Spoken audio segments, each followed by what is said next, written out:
Bonjour Catherine. Bonjour Damien. Et re-bienvenue à bord du Mobility Studio parce que nous nous étions vus dans le port de Bruxelles il y a quelques semaines pour parler de démantèlement, de réutilisation d'organes de voitures thermiques, notamment l'huile, etc. Une question que beaucoup de gens se posent, que j'entends dans toutes les formations, dans toutes les conférences par rapport aux voitures électriques, c'est qu'en est-il des batteries en fin de cycle de vie? Est-ce qu'on les balance dans la nature, dans la mer du Nord, dans les décharges publiques, ou bien ont-elles une seconde vie, ou bien directement elles sont broyées et on les récupère? Alors pour mieux comprendre tout ça, vous nous avez emmené ici à Beringen. Où sommes-nous exactement? Nous sommes à Watt Forever et ça c'est la société qui donne une deuxième vie à les batteries des voitures électriques. Et donc je peux vous rassurer, ils ne vont pas se retrouver dans la nature, ils ont une valeur et on va en effet donner cette valeur, une deuxième vie ici à Beringen, à Watt Forever. Et c'est ça que nous allons voir maintenant en rentrant dans les lieux du crime, ici dans ce centre de récupération de batteries. En effet, donc ici on a les batteries qui arrivent, on va les tester, on va les donner une deuxième vie et ceux qu'on ne sait pas donner une deuxième vie, on va les recycler dans des sociétés de recyclage.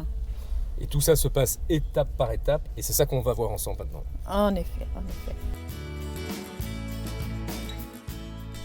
C'est ici qu'on va mettre les batteries en quarantaine pendant 72 heures pour voir qu'ils sont toujours stables et puis on va les tester et ça c'est l'étape 2.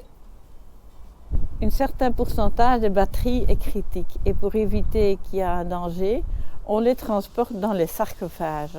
Les sarcophages sécurisés pour que quand il se passe quelque chose avec la batterie, ça reste dans le conteneur sécurisé. Deuxième étape, c'est que la batterie arrive sur le plan de travail et Rudy va ouvrir la batterie, va enlever les modules et va tester les modules s'ils sont encore bien pour une deuxième vie. Et c'est ça qui est assez unique en Europe. Donc, nous n'avons pas vu ça dans des autres pays, sauf aux Pays-Bas. Et donc, voilà, les batteries, il a collé aussi le plus et le moins, pour le positif et le négatif, pour éviter des courts-circuits. Et on va stocker ces batteries, ça c'est l'étape 3 suivante, on va les stocker d'une manière sécurisée pour la réutilisation.